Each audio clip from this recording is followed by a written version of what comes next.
نحمده ونصلي على رسوله الكريم اما بعد فاعوذ بالله من الشيطان الرجيم بسم الله الرحمن الرحيم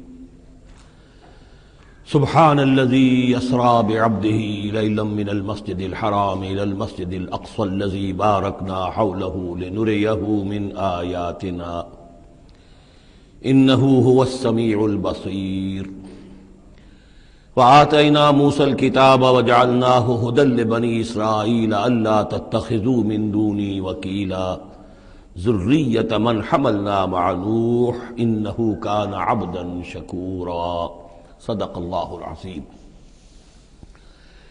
اس سے پہلے کہ ہم سورہ بنی اسرائیل کا ترجمہ شروع کریں، سورہ نحل کے آخری حصے میں ایک بڑی عظیم آیت آئی تھی کہ جس کے حوالے سے کسی قدر وضاحت ہونی چاہیے، لیکن چونکہ اس وقت میں چاہتا تھا کہ وقت کے اندر اس کا ترجمہ مکمل ہو جائے تو میں اس وقت رکا نہیں۔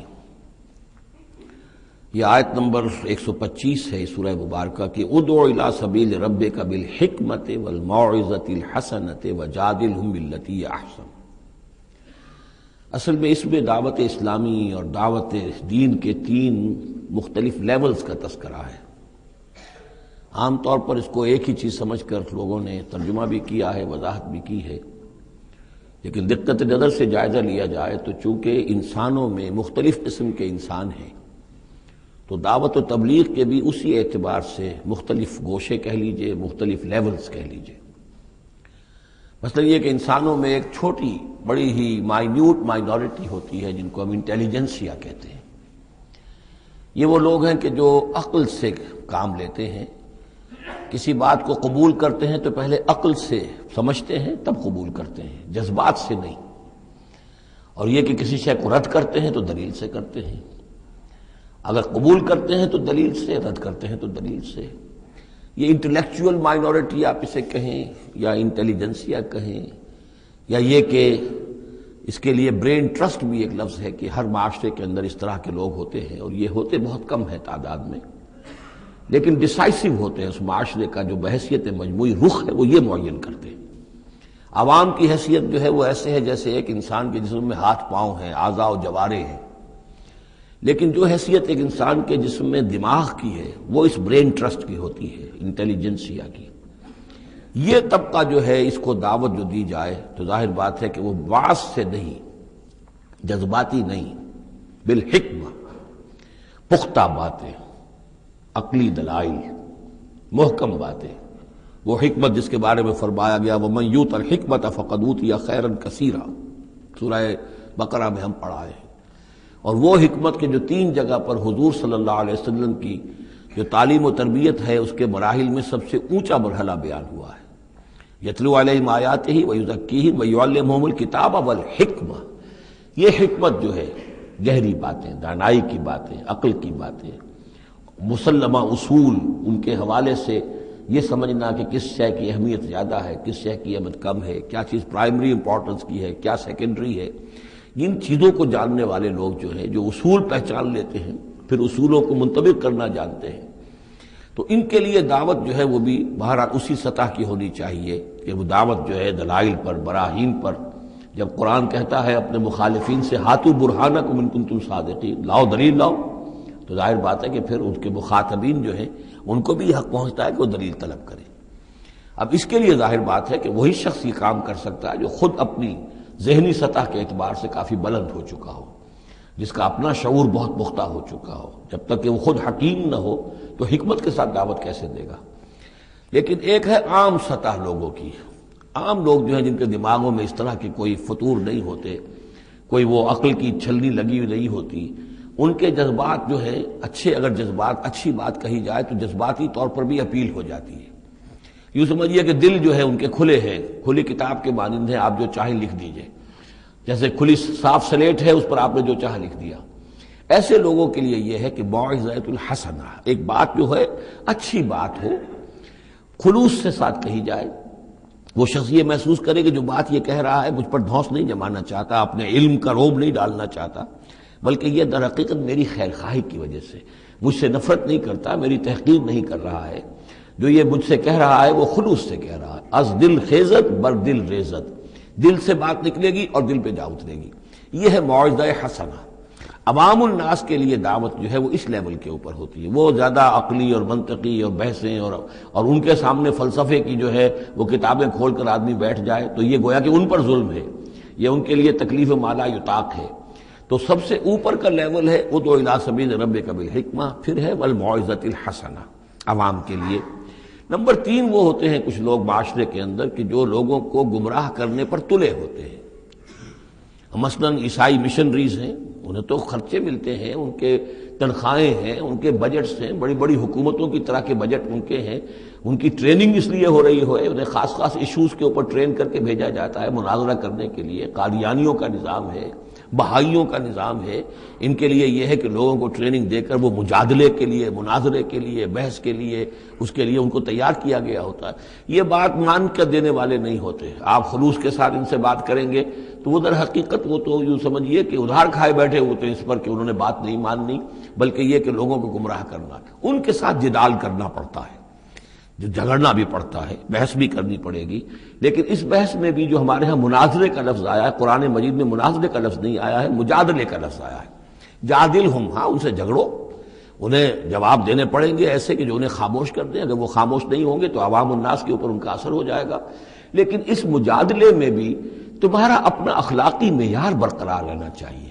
نیچے نہ اترو، گالم گلوچ پر نہ آ جاؤ، بہت گھٹیا انداز اختیار نہ کر لو، بلکہ جیسے کہا گیا کہ ان کے معبودوں کو گالیاں نہ دینی شروع کر دو، بلکہ یہ کہ اس میں بھی ہمیں آداب، اس کے اندر بھی آداب کو ملحوظ رکھتے ہوئے. تو یہ 3 لیولز ہیں. ادعو الی سبیل ربک بالحکمۃ والموعظۃ الحسنۃ وجادلہم باللتی احسن. اب اس میں ہر ایک کے لیے پھر تیاری کرنی ہوگی. قادیانیوں سے مباحثے کرنے کے لیے ظاہر بات ہے عام آدمی نہیں کر سکتا جب تک کہ ان اسپیشل ایشوز کے اوپر اس کو صحیح جو ہے اس کو تعلیم نہ دے دی گئی ہو، اس کی اوپر تربیت نہ ہو گئی ہو. اور اسی طریقے سے جو بہائیوں نے کوئی مسائل اٹھائے ہوئے ہیں، منکرین حدیث نے کوئی اٹھائے ہوئے ہیں، تو اس طرح کے لیے جو ہے یہ 3 لیولز ہیں، ان کو سمجھ لیجیے. اب آئیے ہم سورہ بنی اسرائیل کی طرف چل رہے ہیں. یہ قرآن مجید کے وسط میں 2 عظیم خزانے ہیں حکمت قرآنی کے، سورہ بنی اسرائیل اور سورۃ الکہف. اور یہ نہایت حسین و جمیل جوڑا ہے. اس میں جوڑے ہونے کی جو نسبتیں ہیں، نسبت زوجیت، کیا کیا مشابہتیں ہیں، کس کس اعتبار سے کمپلیمنٹری ہیں، وہ تو ظاہر بات ہے کہ میں شروع میں زیادہ وقت نہیں لے سکتا. یہ تو دوران جب ہم ترجمہ کریں گے، پڑھیں گے، بات واضح ہو جائے گی. لیکن 1-2 موٹی موٹی باتیں دیکھ لیجئے. اس سورت کا آغاز ہو رہا ہے سبحان الذی اسری بعبدہ، اللہ کی تسبیح کے ساتھ. سورہ کہف شروع ہوگی الحمدللہ الذی انزل علی عبدہ الکتاب. الحمدللہ، اور حدیث نبوی میں آیا ہے التسبیح نصف المیزان والحمدللہ تملؤہ. نظام جو میزان معرفت خداوندی ہے وہ آدھی ہو جاتی ہے تسبیح سے، سبحان اللہ کہنے سے، اور پر ہو جاتی ہے الحمدللہ کہنے سے. یہ دونوں مل کر گویا کہ معرفت خداوندی کا جو بھی انسان کے پاس ہو سکتا ہے اثاثہ اور جو پونجی ہو سکتی ہے اس کی تکمیل ہو جاتی ہے. یہ ہم آگے چل کر المسبحات میں اس مضمون پر تفصیلی گفتگو کریں گے. لیکن یہاں نوٹ کر لیجئے تسبیح سے شروع ہو رہی ہے سورہ بنی اسرائیل اور تحمید سے الحمدللہ الذی انزل علی عبدہ الکتاب. پھر یہ کہ یہاں ہے ذکر اللہ اپنے بندے کو لے گیا، وہاں ہے اللہ نے اپنے بندے پر کتاب اتاری. یہ گویا کہ ریسیپروکل معاملہ ہو رہا ہے. دونوں جگہ عبد کا لفظ آیا، رسول کا لفظ نہیں آیا. سبحان الذی اسری بعبدہ الحمدللہ الذی انزل علی عبدہ الکتاب.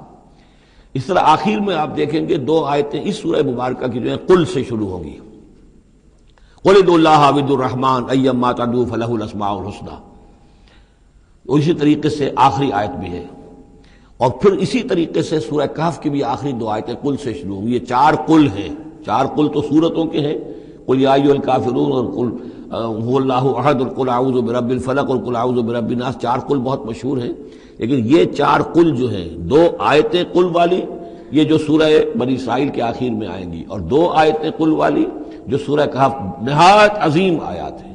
اور ان دونوں میں بھی پھر وہی ریسیپروکل نسبت ہوگی جس کی طرف کہ میں نے اشارہ کیا ہے. ایک اور خاص بات یہ ہے ان دونوں صورتوں میں کہ یہ اس طریقے سے انٹرلاکڈ ہے.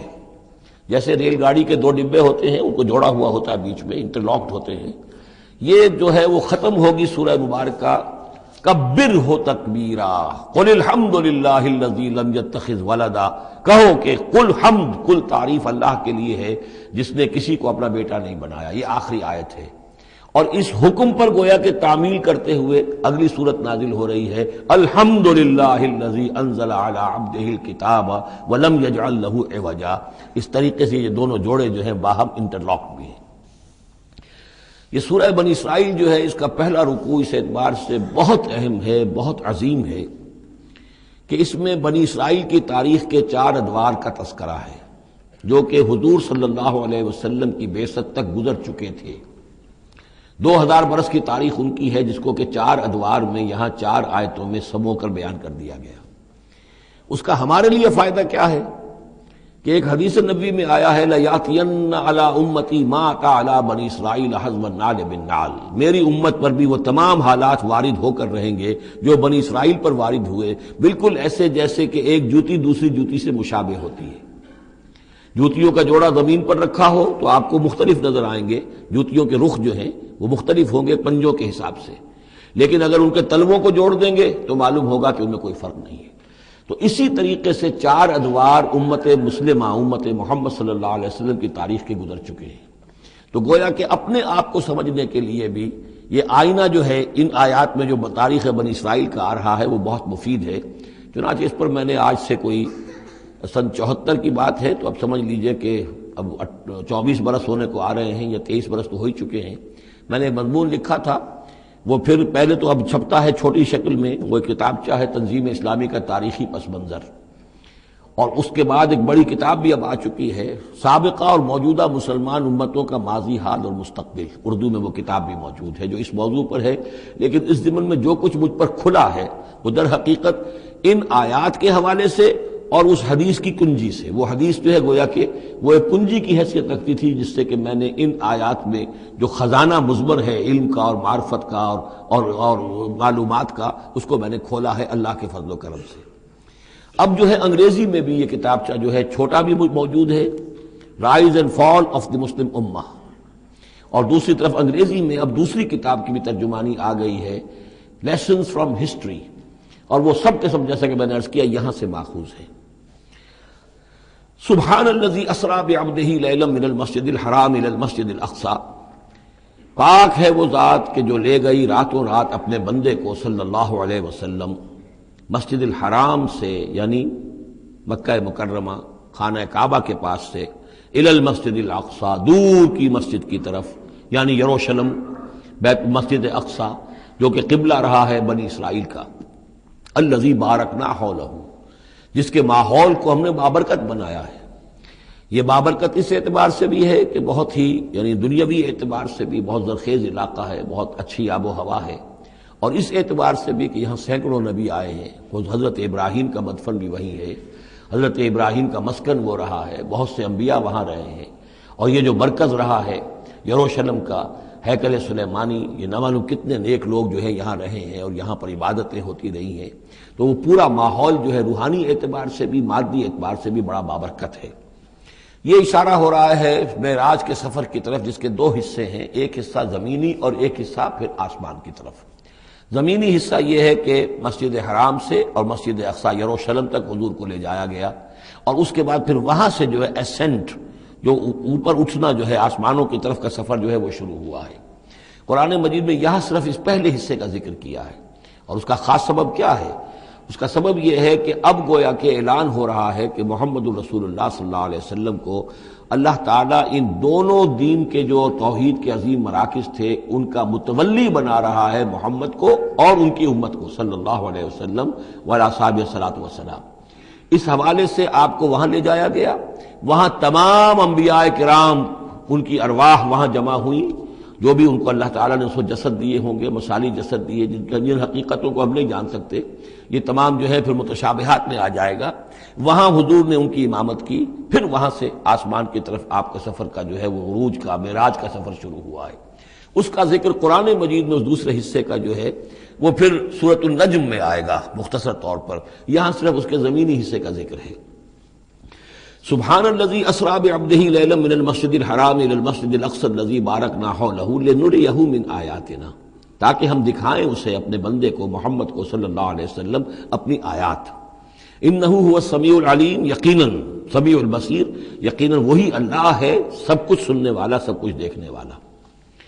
اب اس کے بعد وہ جو مرکز تھا وہاں پر، چونکہ بنی اسرائیل کی تاریخ کا وہ مرکز رہا ہے، حضرت سلیمان علیہ السلام نے اس کو تعبیر کیا تھا، تو اب ان کی تاریخ کا حوالہ شروع ہو رہا ہے۔ وَآتَيْنَا مُوسَى الْكِتَابَ، اور ہم نے موسیٰ کو کتاب دی تھی یعنی تورات۔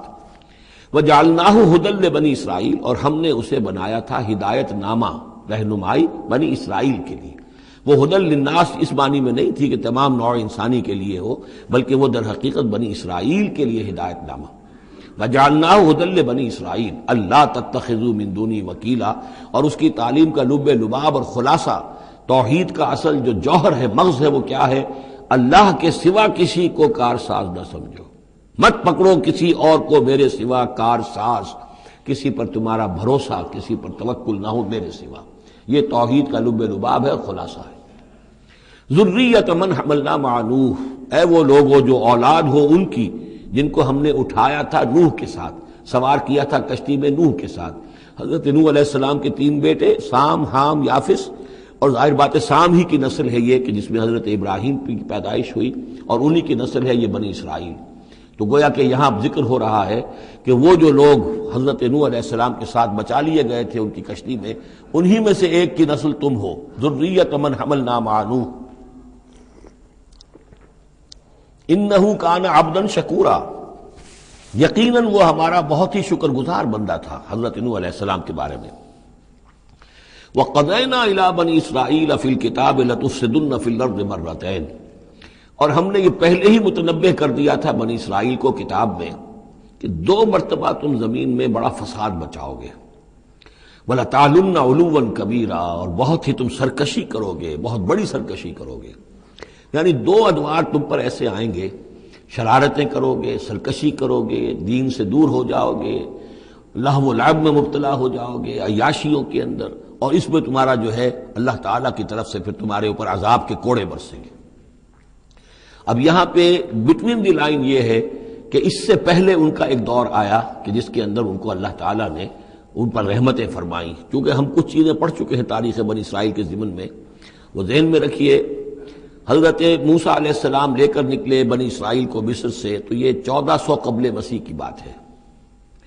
اس کے بعد وہ آئے ہیں، تورات انہیں ملی ہے جبکہ وہ جبل طور کے پاس پڑاؤ ڈالا ہے۔ وہاں سے پھر شمال مشرق کی طرف چلے ہیں، جب کہا گیا کہ جنگ کرو قوم نے انکار کر دیا، تو 40 برس تک کی سزا مل گئی ان کی بزدلی کی وجہ سے۔ 40 برس تک وہ اسی صحرا میں بھٹکتے پھرے۔ اسی دوران حضرت موسیٰ کا انتقال ہو گیا اور حضرت ہارون کا بھی انتقال ہو گیا۔ لیکن پھر صحرا میں جو نسل پیدا ہوئی وہ پلی بڑھی، وہ ہمت والی تھی، مشقت دیکھی ہوئی تھی اس نے پھر جنگ کی اور جہاد کیا۔ حضرت یوشع ابن نون جو خلیفہ اول تھے حضرت موسیٰ علیہ السلام کے، ان کی سرکردگی میں تو فلسطین فتح کر لیا۔ پہلا شہر جو فتح ہوا وہ اریحا یا جریکو ہے، تو آج بھی موجود ہے وہ شہر۔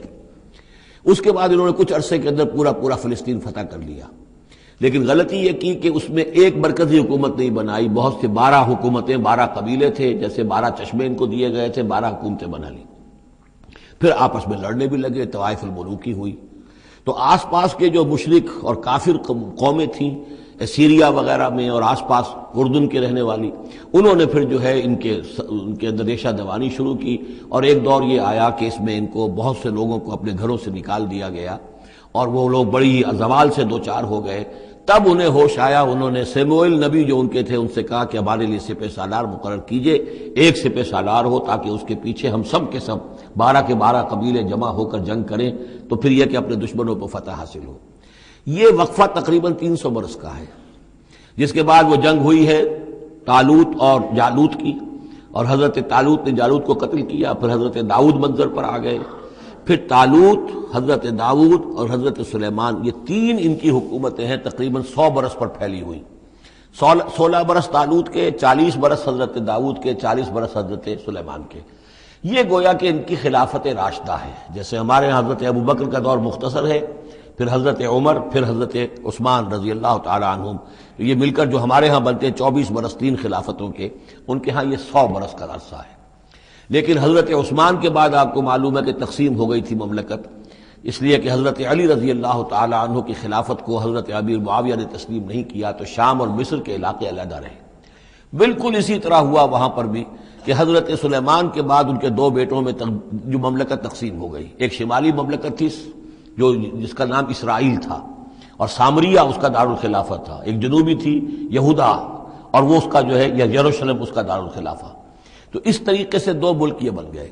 یہ زمانہ ان کا ابھی عروج کا بہرحال ہے، کچھ کئی سو برس ان کے عروج کے گزرے، پھر ان میں خرابیاں آئیں، پھر ان کے اندر شرک مشرکانہ اوہام آ گئے، دنیا پرستی آ گئی، شریعت کا مذاق بنانا ہو گیا معاملہ، تو پھر ان پر زوال آیا۔ پہلا زوال جو آیا، پہلے اسیرینز نے شمالی مملکت جو تھی اسرائیل کی اس کو ختم کر دیا۔ یہ کوئی ختم کیا انہوں نے اس سے کافی پہلے 700-800 برس قبل حضرت مسیح کے۔ اس کے بعد جو اصل آیا ہے نبوکڈنضر جو نمرود تھا عراق کا، اس کا حملہ ہوا 587 قبل مسیح میں، انہوں نے یروشلم کو برباد کیا، 6 لاکھ کو قتل کیا، 6 لاکھ کو قیدی بنا کے لے گیا، اور یہ کہ یروشلم میں 2 اینٹیں سلامت نہیں رہنے دیں اور ہیکل سلیمانی کو مسمار کر دیا۔ یہ ان کا بدترین دور آیا۔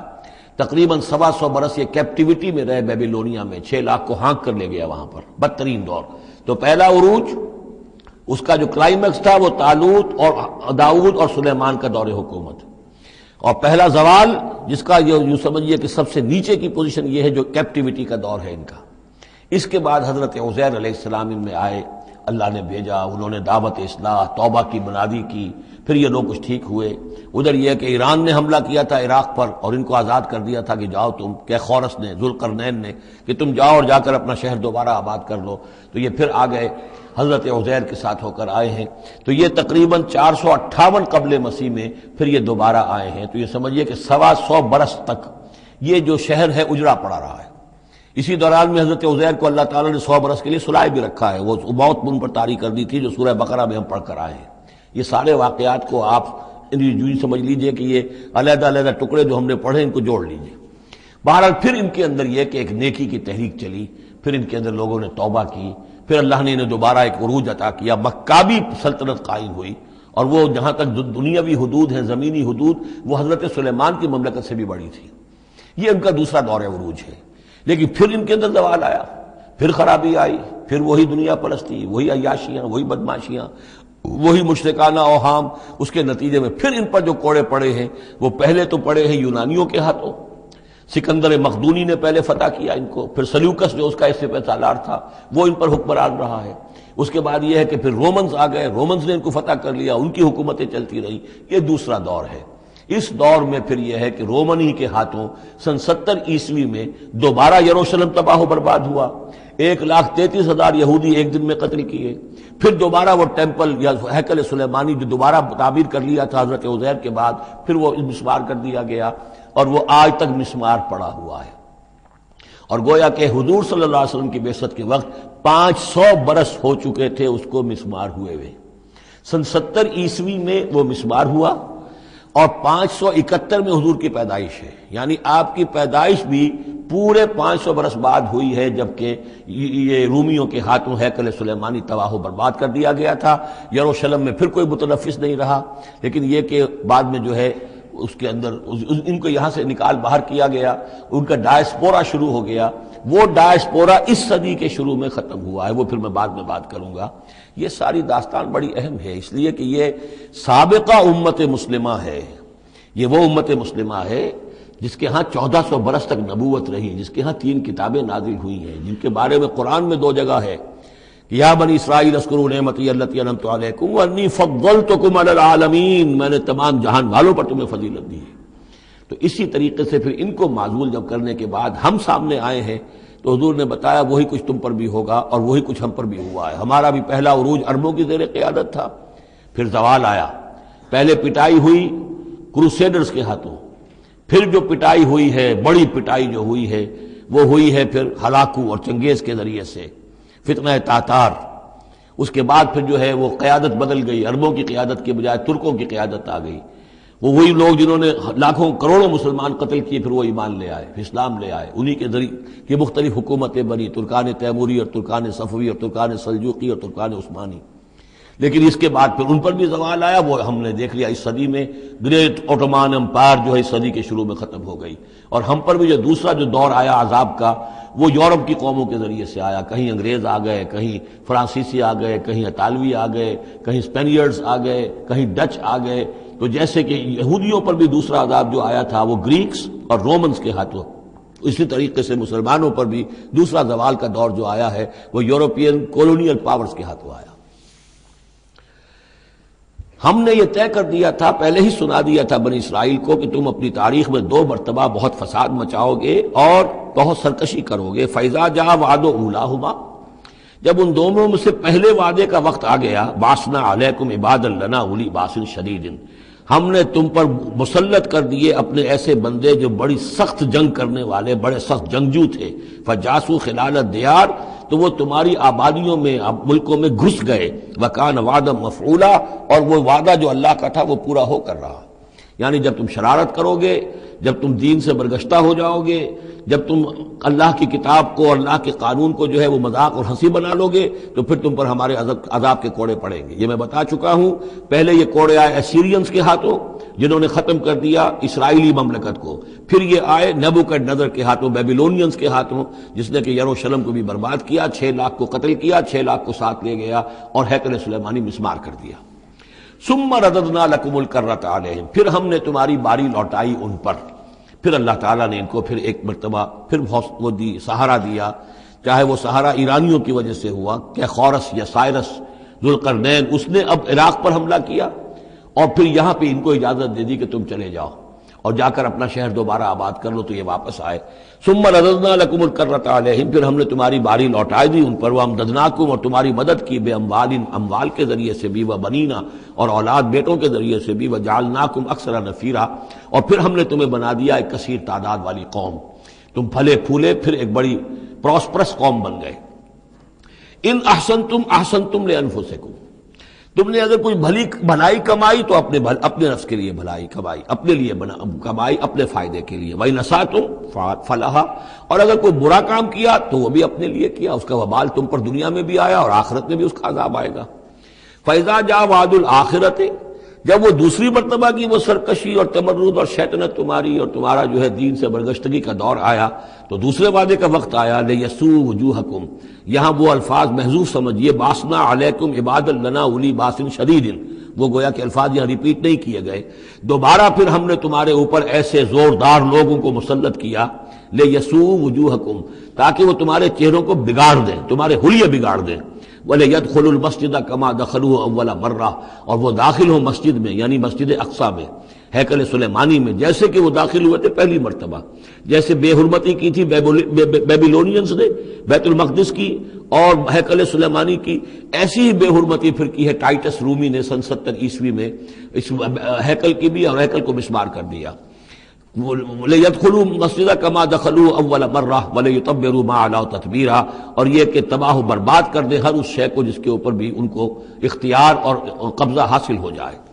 عَسَىٰ رَبُّكُمْ أَن يَرْحَمَكُمْ، یہ دور گزر چکے 2000 برس، یعنی ان کا سیکنڈ جو سمجھیے کہ زوال کی انتہا تھی وہ چلی آ رہی تھی 500 برس سے محمد الرسول اللہ صلی اللہ علیہ وسلم کی بعثت کے وقت تک، ایک عروج، ایک زوال، پھر عروج، پھر زوال، اور زوال کو 500 برس ہو گئے تھے جبکہ حضور کی بعثت ہوئی اور یہ قرآن نازل ہوا۔ ان حالات میں کہا جا رہا ہے عسیٰ ربکم ان یرحمکم، تمہارا رب اب بھی تم پر رحم فرمانے کو تیار ہے، ممکن ہے کہ تمہارا رب تم پر رحم کرے۔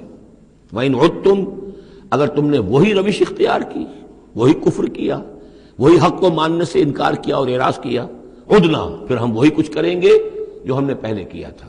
وَجَعَلْنَا جَهَنَّمَ لِلْكَافِرِينَ حَصِيرًا، اور ہم نے کافروں کے لیے جہنم کو تو باڑا بنا رکھا ہے، جیل تو بنا رکھی ہے ہم نے جو ان سب کا احاطہ کر لے گی، جس طرح کہ جانوروں کے باڑے میں بند کر دیا جاتا ہے، اسی طریقے سے قید خانہ ہم نے تیار کر رکھا۔ آخرت کا قید خانہ تو ہے ہی، اس دنیا میں بھی تم پر عذاب کے کوڑے برسیں گے۔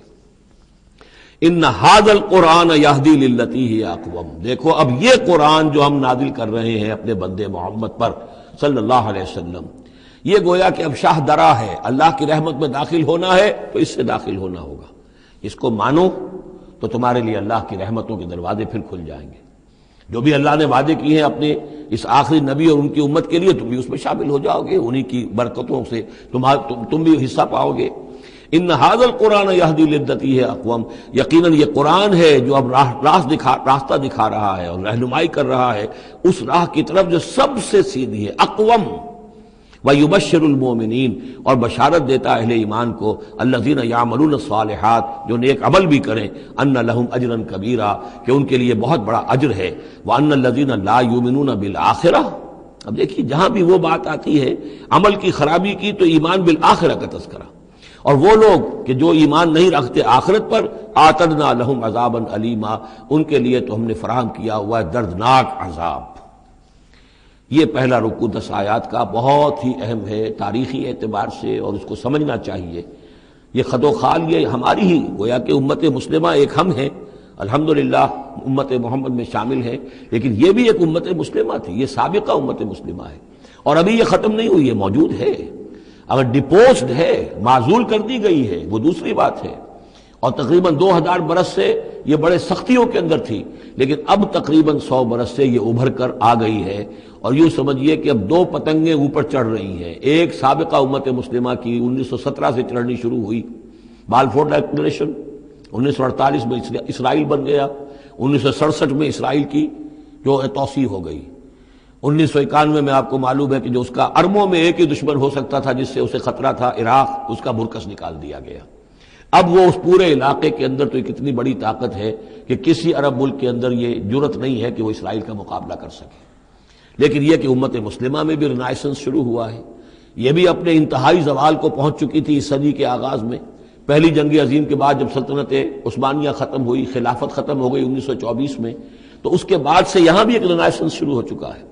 یہاں بھی پھر آزادی کی تحریکیں چلیں، پھر جو ریوائیول کی تحریکیں، احیائی تحریکیں، جماعت اسلامی کی تحریک، اخوان کی تحریک، مخزومی پارٹی، اسی طریقے سے جو ایران میں تھے فدائی، یہ تحریکیں چل رہی ہیں۔ تو اس کو بھی جاننا بہت ضروری ہے کہ یہ جو صدی ہماری گزری ہے، اب ختم ہو رہی ہے، اس صدی کے دوران ہمارا ایک زوال کا عمل بھی چل رہا تھا، اور ایک یہ کہ ایک نئی ایک ترقی کی طرف بھی ہم آگے بڑھے ہیں رفتہ رفتہ۔ یہ دونوں پروسیس سائیڈ بائی سائیڈ، مرج البحرین یلتقیان بینہما برزخ لا یبغیان، یہ دونوں عمل چل رہے ہیں۔ ان تمام چیزوں کا صحیح اندازہ ہونا چاہیے، ذہن میں خاکہ ہونا چاہیے، تاکہ کوئی شخص دین کی خدمت کر رہا ہو تو اسے معلوم ہو زمان و مکان کے اعتبار سے میں کہاں ہوں، کس جگہ کھڑا ہوں، ماضی کیا ہے، سامنے کیا ہے، داہنے بائیں کیا حالات ہیں۔ تو یہ ساری چیزیں جو ہیں ان کو سمجھنا بہت ضروری ہے۔ چنانچہ وہ جو میں نے چند کتابوں کا تذکرہ کیا ان کو غور سے پڑھیے، 2 مختصر ہیں، 2 ذرا اس سے بڑی ہیں۔ وَيَدْعُو الْإِنسَانُ بِالشَّرِّ دُعَاءَهُ بِالْخَيْرِ، اور انسان پکار بیٹھتا ہے شر جبکہ وہ پکار رہا ہوتا ہے اپنے نزدیک خیر۔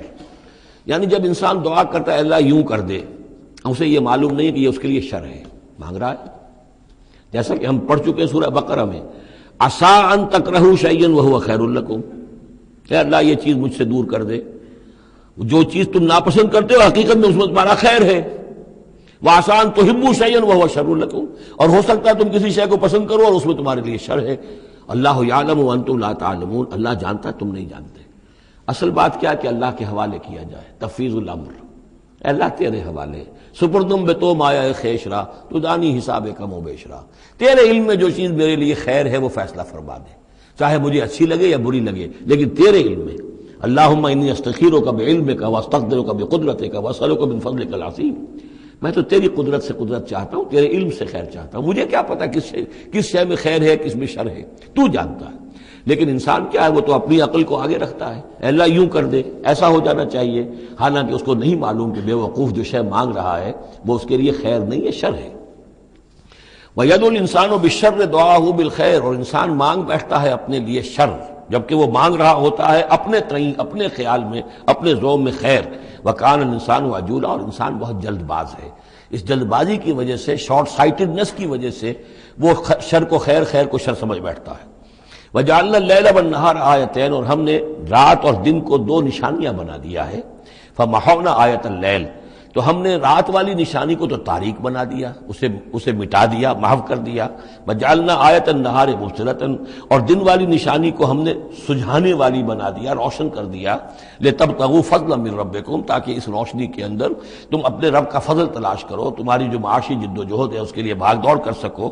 ولتعلموا عدد السنین والحساب، اور دن اور یہ رات کا جو فرق ہے اور تفاوت ہے، الٹ پھیر ہے، اسی سے پھر ہم نے یہ نظام بنا دیا کہ تم حساب کر سکو سالوں کا، اور یہ سارا جو تمہارے نظام الاوقات ہے، ایک دن ایک رات ایک دن ہو گیا، پھر ایک دن ایک رات، اس طرح بڑھتے بڑھتے پھر ہفتہ بنتا ہے، جو پھر اس کے بعد جو ہے وہ مہینہ اور سال. وَكُلَّ شَيْءٍ فَصَّلْنَاهُ تَفْصِيلًا، اور ہم نے ہر چیز کو پوری طرح کھول کھول کر بیان کر دیا ہے.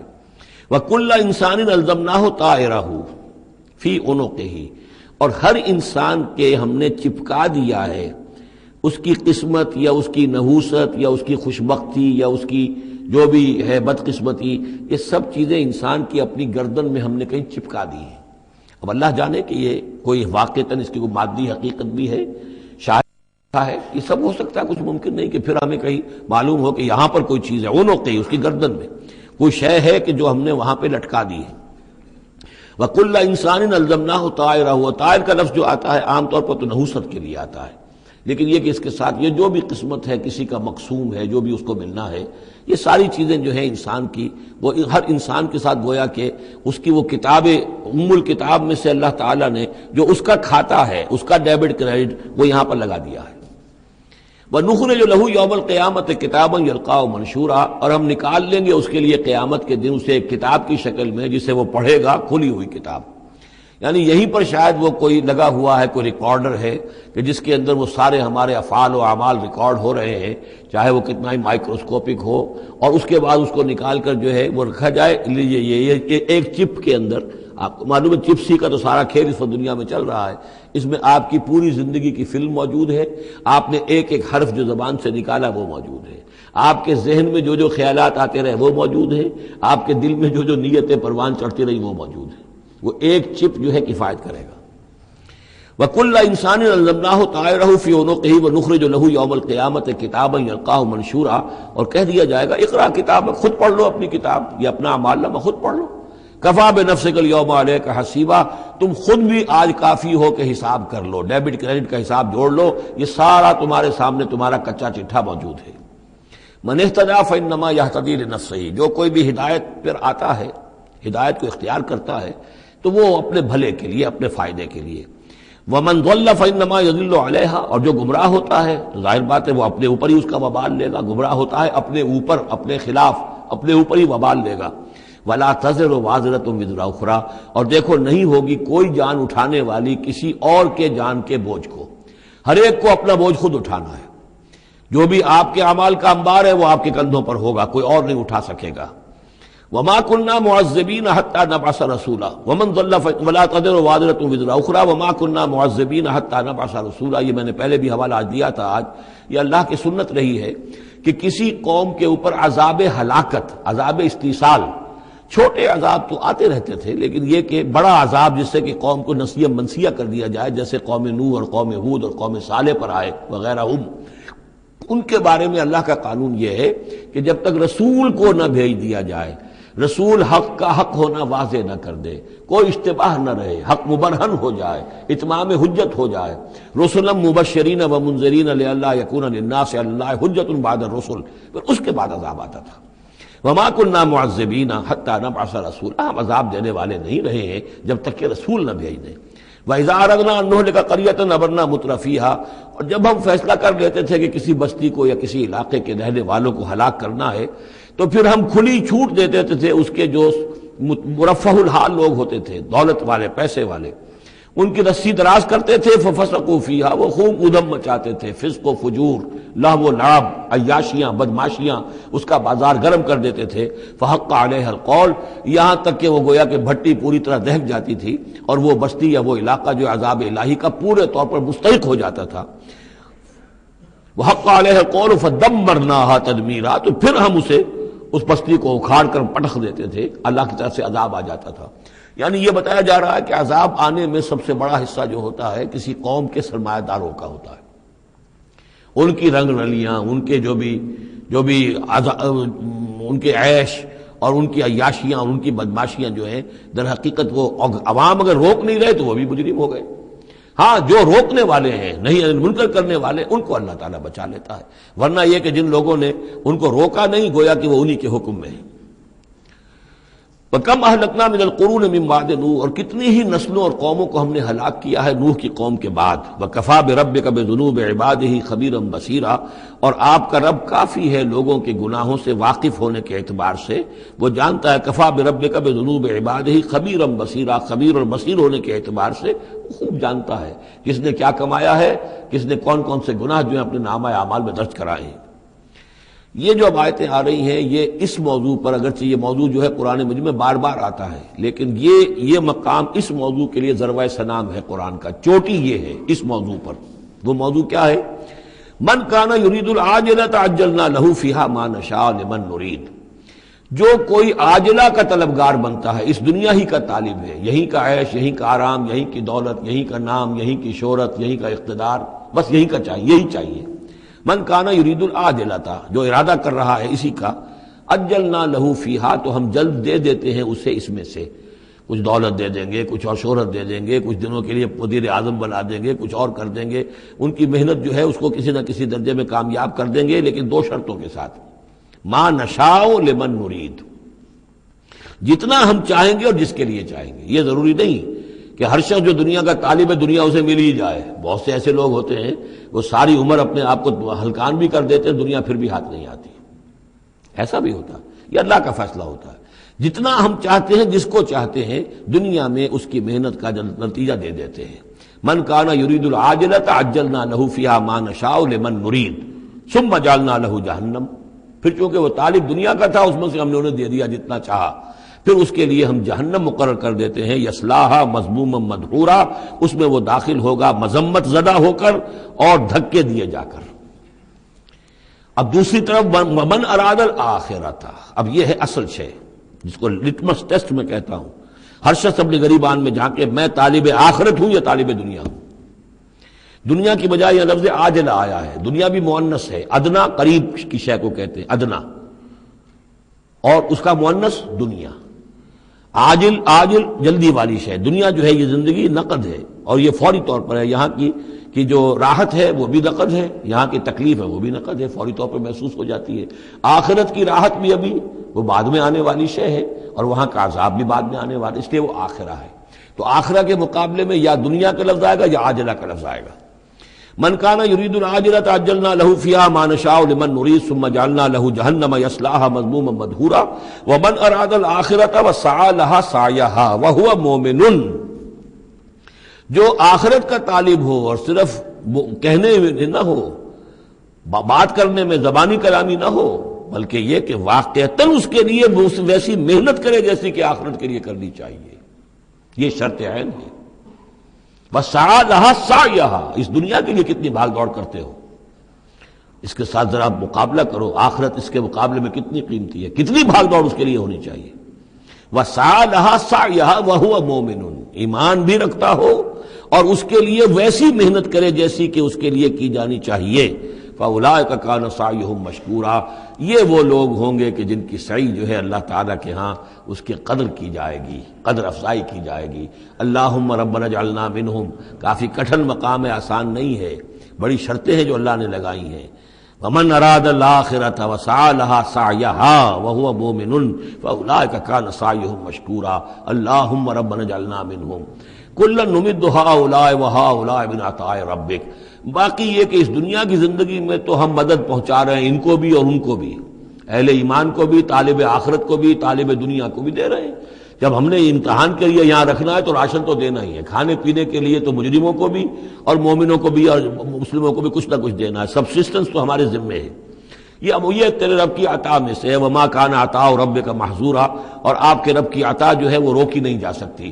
یعنی مسلمان یہ چاہیں کہ کافروں کو کچھ نہ دیا جائے، یہ نہیں، یہاں کا معاملہ ہم نے کھلا چھوڑا ہوا ہے، اس میں یہ کہ آپ چاہیں انہیں کچھ نہ ملے، وہ یہ آپ کی بات پوری نہیں ہوگی۔ انظر کیف فضلنا بعضهم علی بعض، دیکھو کیسے ہم نے بعض کو بعض پر فضیلت دی ہے، دنیا میں مال و اسباب میں دی ہے، ذہنی صلاحیتوں میں دی ہے، اور مختلف اعتبارات سے فضیلتیں دی ہیں۔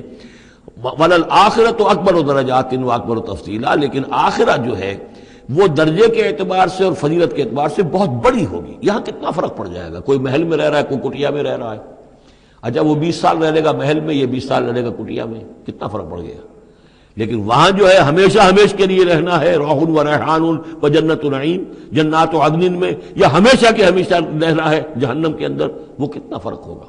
یہاں کا کیا فرق ہے؟ کچھ بھی نہیں، مرنا اسے بھی ہے اسے بھی ہے، چاہے اس کے لیے بڑے سے بڑے ڈاکٹر موجود ہیں اور یہ کہیں پہ جا کے علاج کرا لے، موت اس کو بھی آئے گی، موت اس کو بھی آ جائے گی۔ زیادہ یہ اسے حسرت رہے گی کہ میں علاج نہیں کرا سکا، بس اللہ اللہ خیر صلی اللہ، لیکن کیا سب جن کو جو علاج کرا سکتے ہیں ان سب کو شفا ہو جاتی؟ کتنے ہی ہے لاکھوں روپیہ خرچ کر کے آتے ہیں، اس کے بعد بھی وہ شفا تو نہیں ہوتی۔ لا تجعل مع اللہ الہا آخر، اللہ کے ساتھ کسی اور کو الہ نہ بناؤ۔ فتقعد، پھر تمہیں بیٹھ رہنا پڑے گا مذموما مخذولا، مذمت زدہ ہو کر اور اللہ کی جناب سے بے توفیق بنا کر۔ اللہ تعالیٰ جو ہے خذلان الہی، مخذولا، بے یار و مددگار چھوڑ دے گا۔ پھر اس کے بعد یہ دو رکوع جو ہیں یہ بہت اہم ہیں، جیسا کہ میں نے عرض کیا تھا، یہ حضرت عبداللہ ابن عباس رضی اللہ تعالیٰ عنہما کے نزدیک یہ تورات کی تعلیم کا نچوڑ ہے، 10 commandments، the Quranic version of 10 commandments۔ تورات میں جو احکام عشرہ آئے تھے اس کا یہ قرآنک ورژن ہے جو یہاں پر آ رہا ہے۔ اس کا خلاصہ ہم پہلے پڑھ چکے ہیں سورہ انعام کے آخری حصے میں، یہاں ذرا وہی باتیں ہیں کہ ذرا تفصیل سے آئی ہیں۔ وَقَضَىٰ رَبُّكَ أَلَّا تَعْبُدُوا إِلَّا إِيَّاهُ، تیرے رب نے فیصلہ کر دیا ہے کہ نہیں پوجو گے سوائے اس کے کسی کو۔ وَبِالْوَالِدَيْنِ إِحْسَانًا، اور اللہ کے اور والدین کے ساتھ احسان، نیک سلوک۔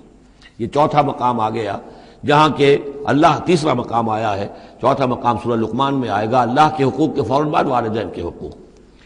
اما یبلغن عندک الکبر، اگر پہنچ ہی جائیں وہ دونوں بڑھاپے تک تمہارے پاس، احدہما، وہ اکیلے کوئی ایک ان میں سے، او کلاہما، یا دونوں، یعنی والدین اس بڑھاپے کی اور ضعیفی کی عمر کو پہنچ گئے، یا والد فوت ہو گئے والدہ ضعیفی کی عمر کو پہنچ گئی، یا والدہ فوت ہو گئی والد ضعیفی کی عمر کو پہنچ گئے، یا دونوں کے دونوں ضعیفی کی عمر کو پہنچ گئے۔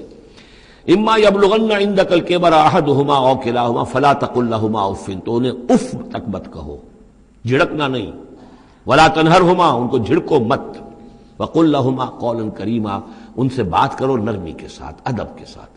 کسی وقت ان کی بات ٹالنی بھی پڑ جاتی ہے، ابا جان یہ بات تو میں نہیں کر سکتا، میری مجبوری ہے، لیکن سختی کے ساتھ نہیں۔ ایسی بات نہ ہو کہ جس سے ان کا دل دکھے کہ آج یہ میرے سامنے سینہ تان کر بات کر رہا ہے، کل یہی تھا وہ جو چھوٹا چھوٹا سا لپٹتا تھا میری ٹانگوں میں آ کر، اور وہ یہی ہے جس سے میں گود میں لیے پھرتا تھا، یہ دل دکھے نہ۔ وَاخْفِضْ لَهُمَا جَنَاحَ الذُّلِّ مِنَ الرَّحْمَةِ، یہ آگے آپ جو میں نے کہا تھا والدین کے لیے بھی اپنے بازوؤں کو، کندھوں کو عاجزی کے ساتھ ان کے سامنے جھکا کر رکھو، سینہ تان کر بات نہ ہو ان سے، بات جب بھی ہو معلوم ہو کہ جھکے ہوئے ہیں، ان کا ادب کر رہے ہیں۔ وَقُلْ رَبِّ ارْحَمْهُمَا كَمَا رَبَّيَانِي صَغِيرًا، اور دعا کیا کرو کہ اے میرے رب ان پر رحم فرما دونوں پر، جیسے کہ انہوں نے ہمیں پالا، مجھے پالا جبکہ میں چھوٹا سا تھا، میں تو سب سے زیادہ ضعیف تھا، کمزور تھا، میرے لیے غذا کا، میرے آرام کا، مجھے تکلیف ہو تو تڑپتے یہ تھے، تو اے پروردگار اب ان کے احسانات کا میں کیا بدلہ چکا سکتا ہوں، میں تجھ ہی سے درخواست کرتا ہوں کہ جو کچھ احسانات انہوں نے مجھ پر کیے ہیں تو ان کو، ان کے طفیل، تو ان کی خطائیں بخش دے اور ان پر رحم فرما۔ وَقُلْ رَبِّ ارْحَمْهُمَا كَمَا رَبَّيَانِي صَغِيرًا ربکم عالم بما فی نفوسکم، تمہارا رب واقف ہے خوب جو کچھ تمہارے دلوں میں ہوتا ہے۔ ان تکونوا صالحین فإنہ کان للأوابین غفورا، اگر تم واقعی نیک ہوگے تو یقیناً اللہ تعالیٰ تم میں سے جو واقعی اللہ کی طرف رجوع کرنے والے ان کے لیے غفور ہے۔ اس میں اشارہ ہے کسی وقت بوڑھے والدین، جیسے کہ ہم پڑھ رہے ہیں کہ لا یعلم من بعد علم شیئا، وہ کبھی بچوں کی سی آتے نوت کر آتی ہیں، پھر کبھی وہ ایسی باتیں کہتے ہیں کہ جو نہیں کی جا سکتی، کہیں روکنا بھی پڑتا ہے، ٹوکنا بھی پڑتا ہے، لیکن یہ کہ اگر مجبوراً کہیں ایسی بات کرو اور کرو ادب کے ساتھ، سختی نہ ہو، تو پھر یہ کہ اللہ تعالیٰ جانتا ہے تمہاری نیت کو، کہ تم اگر اپنے والدین کی یہ بات نہیں مان پا رہے ہو، تمہاری مجبوری ہے، وہ تم جانتے ہو، اللہ تعالیٰ کے علم میں ہے، تو اللہ غفور اور رحیم ہے۔ وَآتِ ذَا الْقُرْبَىٰ حَقَّهُ، اور قرابت داروں کو بھی ان کا حق ادا کرو، والمسکین، اور مسکین کو، وابن السبیل، اور مسافر کو، ولا تبذر تبذیرا، اور نام و نمود کے لیے اپنی دولت مت اڑاؤ۔ تبذیر جو ہے اسراف سے بہت بڑا جرم ہے۔ اسراف یہ ہے کہ ضرورت میں ضرورت سے زائد خرچ کیا جائے، کھانا آپ کی ضرورت ہے وہ کھانا ایک سالن روٹی سے بھی آپ کی غذا پوری ہو سکتی ہے، لیکن 4 کھانے، یہ اسراف ہے۔ کپڑا آپ کی ضرورت ہے لیکن وارڈروبس کی وارڈروب بھری ہوئی ہے کپڑوں سے، یہ اسراف ہے۔ جتنے آپ کے لیے لازم ہے، ضروری ہے، وہ رکھیے۔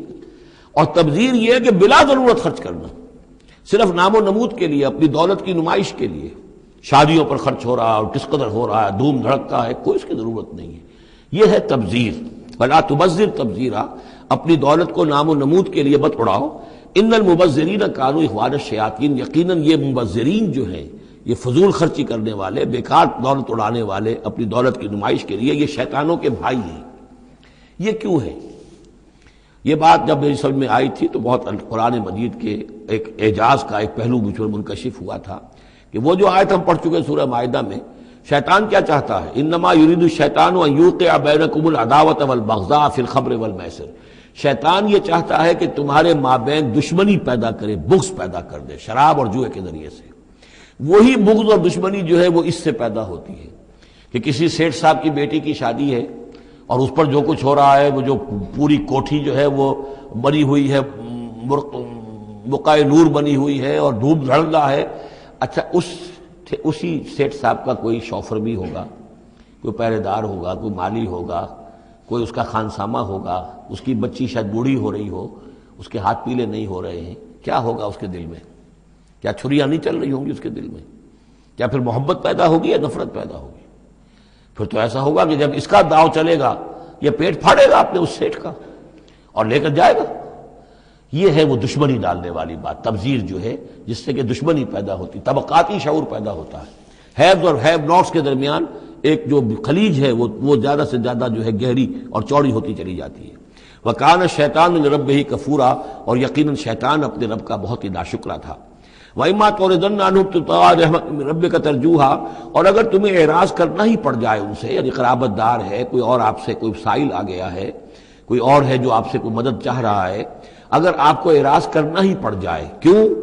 ابتغاء رحمت من ربک ترجوہا، کہ خود تم اپنے رب کی رحمت کے ابھی امیدوار ہو، یعنی اس وقت تمہارے پاس کچھ نہیں ہے، تم بھی امید میں ہو کہ اللہ تعالیٰ تمہیں بھی نواز دے، تمہارے پاس کچھ نہیں ہے، تو اگر اپنے قرابت داروں سے یا ان سے اعراض کرنا پڑ رہا ہے، فَقُلْ لَهُمْ قَوْلًا مَيْسُورًا، تو بات ان سے وہ کرو کہ جو بڑی نرم ہو، شرافت کے ساتھ، انہیں جھڑکو نہیں۔ وَلَا تَجْعَلْ يَدَكَ مَغْلُولَةً إِلَىٰ عُنُقِكَ، اور نہ تو اپنے ہاتھ کو باندھ لو اپنی گردن کے ساتھ، یہ اصل میں کنایا ہے، استعارہ ہے بخل سے، کہ ہاتھ بندھا ہوا ہے، اس ہاتھ سے کچھ نکل ہی نہیں سکتا، کسی کو کچھ خیر جو ہے وہ مل ہی نہیں سکتا۔ وَلَا تَبْسُطْهَا كُلَّ الْبَسْطِ، اور نہ ہی ہاتھ کو کھول دو پورا کا پورا، یعنی یہ کہ بسا اوقات انسان کے اندر نیکی کا جذبہ اتنا جوش کھاتا ہے کہ سب کچھ اللہ کی راہ میں دے کر خود فقیر ہو جائے، یہ بھی نہیں، بلکہ یہ کہ ایک اعتدال کی رعایت ہونی چاہیے۔ فَتَقْعُدَ مَلُومًا مَحْسُورًا، ایک وقت میں جذبات کے رو میں آ کر تو یہ سب کچھ کر بیٹھے، اور بعد میں تم جو ہے بیٹھے رہو گے الزام کھائے ہوئے اور ہارے ہوئے، اور پھر ہو سکتا ہے کہ الٹا یہ خیال ہو کہ کیا حماقت میں کر بیٹھا، مجھے جو ہے ذرا اس میں اعتدال کی روش اختیار کرنی چاہیے تھی۔ اس میں بسا اوقات ایسا ہوتا ہے کہ انسان یہ سمجھتا ہے کہ یہ غریب آدمی میرا رشتہ دار جو ہے، میں اس کی کسی نہ کسی طریقے سے اب اس کے حالات بگڑے ہوئے ٹھیک کر ہی دوں، لہذا وہ اپنی امکانی حد تک مدد کر رہا ہے، لیکن حالات ٹھیک نہیں ہو رہے اس کے، تو فرمایا ان ربک یبسط الرزق لمن یشاء ویقدر، یہ جو ہے کسی شخص کے اوپر رزق کشادہ ہو جانا اور کسی کے اوپر رزق کی تحقیق ہو جانا، یہ تمہارے اختیار میں نہیں ہے، یہ تیرے رب کے اختیار میں ہے، اللہ کے اختیار میں ہے، لہذا اپنا سا فرض ادا کرو جو تم کر سکتے ہو، معقول طریقے سے، معتدل طریقے سے، متوازن طریقے سے وہ کرو، تم یہ نہ سمجھو کہ تم کسی کے حالات کو بدلنے پر قادر ہو۔ ان ربک یبسط الرزق لمن یشاء ویقدر، یقیناً یہ تو تیرا رب ہی ہے کہ جو کھول دیتا ہے رزق جس کے لیے چاہتا ہے، کشادہ کر دیتا ہے اور تنگ کر دیتا ہے جس کے لیے چاہتا ہے۔ انہ کان بعبادہ خبیرا بصیرا، یقیناً وہ اپنے بندوں کے حق میں اپنے بندوں سے پوری طرح باخبر ہے اور ان کے حالات کو دیکھ رہا ہے۔ ولا تقتلوا اولادکم خشیۃ املاق، اور اپنی اولاد کو قتل مت کرو مفلسی کے اندیشے سے۔ اب یہ جو ہمارے ہاں برتھ کنٹرول کی پوری تحریک ہے پوری دنیا میں، اور مالتھوس صاحب کے زمانے سے جو تحریک چلی تھی، اور یہ کنٹرول جو ہے آبادی کا، پاپولیشن کنٹرول، تو اگرچہ ہم یہ تو نہیں کہہ سکتے کہ اس کی ساری شکلیں حرام مطلق ہیں، بعض شکلیں اس کی جائز ہیں، اور اس کے لیے ہم صرف یہ کہہ سکیں گے کہ وہ مکروہات میں شامل ہیں، لیکن یہ کہ ایک تحریک کی حیثیت سے در حقیقت یہ نفی ہے ایمان کی۔ اللہ پر توکل نہیں ہے، اللہ کے رازق ہونے پر بھروسہ نہیں ہے، اپنے حساب کتاب کو جوڑ رہے ہو، تمہیں کیا پتا اللہ کے خزانے کون کون سے ہیں۔ ابھی کچھ عرصے پہلے ہمیں پتہ ہی نہیں تھا کہ سمندر کے اندر سے کیا کچھ غذا نکل آئے گی اور کتنی عمدہ غذا ہوگی. یہ گوشت جو آپ کو سمندر سے ملتا ہے یہ کس قدر عمدہ ہے صحت کے لیے. باقی جو گوشت ہم کھاتے ہیں اوپر سے ریڈ میٹ، اس کے اندر کیا کیا ہیزرڈز ہیں اور کیا کیا خرابیاں ہماری صحت کے لیے. اور یہ جو ہے جو ہمیں ملتا ہے سمندر سے یہ کس قدر عمدہ ہے، لحمن طریہ جو ہم پڑھ چکے ہیں. تو معلوم نہیں تھا. اسی اعتبار سے جان لیجئے کہ تم اپنی اولاد کو قتل نہ کرو، اگرچہ جو بھی یعنی یوں سمجھیے کہ کنٹراسیپٹیو میتھڈ جو ہیں اس کے اوپر قتل کا اطلاق تو نہیں ہوگا. البتہ یہ کہ اگر باقاعدہ ایبارشن ہوتی ہے تو وہ تو یقیناً قتل ہی کے زد میں آئے گی. وَلَا تَقْتُلُوا أَوْلَادَكُمْ خَشْيَةَ إِمْلَاقٍ نَحْنُ نَرْزُقُهُمْ وَإِيَّاكُمْ، ہم ہی ان کو بھی رزق پہنچائیں گے اور تمہیں بھی ہم دیتے ہیں. تم سمجھتے ہو کہ تمہیں رزق خود اپنے ذریعے سے مل رہا ہے، یہ رزق ہم نے ہے جو تمہیں دیا ہے. إِنَّ قَتْلَهُمْ كَانَ خِطًا كَبِيرًا، یقیناً ان کو قتل کرنا جو ہے بہت بڑی خطا ہے. وَلَا تَقْرَبُوا الزِّنَا، اور زنا کے قریب تک مت جاؤ. اب یہاں پر یہ نہیں کہا کہ زنا مت کرو، زنا سے تو بہت فاصلے پر رہو. Keep it a safe distance. وَلَا تَقْرَبُوا الزِّنَا، اس کے قریب تک نہ جاؤ. إِنَّهُ كَانَ فَاحِشَةً وَسَاءَ سَبِيلًا، یقیناً یہ بہت بے حیائی کا کام ہے اور بہت ہی برا راستہ ہے. وَلَا تَقْتُلُوا النَّفْسَ الَّتِي حَرَّمَ اللَّهُ إِلَّا بِالْحَقِّ، اور مت قتل کرو اس جان کو، انسانی جان کو جسے اللہ نے محترم ٹھہرایا ہے مگر حق کے ساتھ. حق کیا ہے؟ قاتل کو قتل کیا جائے گا، اس کی جان لے لی جائے گی، اس کے قتل کے بدلے خون کے بدلے خون. یا مرتد ہے اس اسلامی ریاست میں اسے قتل کر دیا جائے گا. یا یہ کہ زانی یا زانیہ ہے شادی شدہ، اس کو رجم کیا جائے گا. یا یہ ہے کہ اور بھی کوئی قتل کی جو ہے جس کے اوپر یہ کہ عائد ہو جائے، کافر ہے حربی ہے، ہر کافر نہیں، جس کے ساتھ اعلان جنگ ہے اسے قتل کیا جائے گا. یہ ہے بالحق. ومن قتل مظلوما، اور جسے قتل کر دیا گیا مظلوم طور پر بغیر یعنی کسی حق کے ظلم سے، فقط جعلنا لولیہ سلطانا، تو اس کے ولی کو ہم نے ایک اختیار دیا ہے. اس کے اختیار ہے اب جو مقتول ہے اسلامی قانون میں اس کے ورثاء کو اختیار حاصل ہے، چاہے تو وہ قاتل کی جان لے لے، اصرار کریں اس پر کہ ہم خون کا بدلہ خون، جان کا بدلہ جان لیں گے، چاہے اسے معاف کر دیں اور چاہے تو خون بہا لے کر اور جو رقم لے کر جو ہے اس کو معاف کر دیں. یہ تین شکلیں ہیں لیکن اختیار ان کے پاس ہے، حکومت کے پاس نہیں ہے. کوئی جج یہ فیصلہ نہیں کر سکتا، کوئی صدر مملکت جو ہے اس کا مختار نہیں ہے. جو ہمارے دستور میں ان کو اختیار دے رکھا ہے وہ اسلام کے صریح منافی ہے. یہ تو در حقیقت اختیار ہے صرف مقتول کے ورثاء کا. فلا یسرف فی القتل، تو وہ بھی قتل میں حد سے تجاوز نہ کرے. یہ نہ کرے کہ ایک آدمی قتل کیا اس کے قبیلے والوں نے ہم ان کے 10 قتل کریں گے، نہیں، یہ نہیں، بلکہ یہ کہ ایک قاتل جو ہے در حقیقت قتل کے بدلے اسی قاتل کی جان لی جائے گی. انہو کانا منصورا، اس کی مدد کی جائے گی. یعنی جو بھی مقتول کے ورثاء ہیں ان کی مدد کی جائے گی. ریاست کا کام یہ ہے کہ وہ قاتل کو تلاش کرے، قاتل کو پکڑے، مقدمہ چلائے، اس پر ثبوت فراہم کرنا، یہ سارا ریاست کا کام ہے. لیکن مقدمے میں مدعی ریاست نہیں ہے. ہمارے ہاں غلطی یہ کہ اسٹیٹ ورسس وہ قانون جو مقدمہ بنتا ہے اس میں مدعی حکومت ہوتی ہے. یہ نہیں ہے، ریاست نہیں ہے، بلکہ مدعی جو ہے وہ مقتول کے ورثاء ہیں اسلام میں قتل کے مقدمات میں. وَلَا تَقْرَبُوا مَالَ الْيَتِيمِ إِلَّا بِالَّتِي أَحْسَنُ، یہ آیت ہم پہلے بھی پڑھ چکے ہیں. اور یتیم کے مال کے قریب تک بھی مت آؤ مگر بہترین طریقے سے. اس کی حفاظت کرو اور اس کو سنبھال کر رکھو، اس کو ضائع نہ کرو، اسے کھانے اور ہڑپ کرنے کی کوشش نہ کرو. حتیٰ یبلغ اشدہ، یہاں تک کہ وہ اپنی پوری قوت کو پہنچ جائے، پوری جوانی کو پہنچ جائے، سمجھ کو پہنچ جائے، بالغ ہو جائے. وَأَوْفُوا بِالْعَهْدِ، اور عہد کو پورا کرو.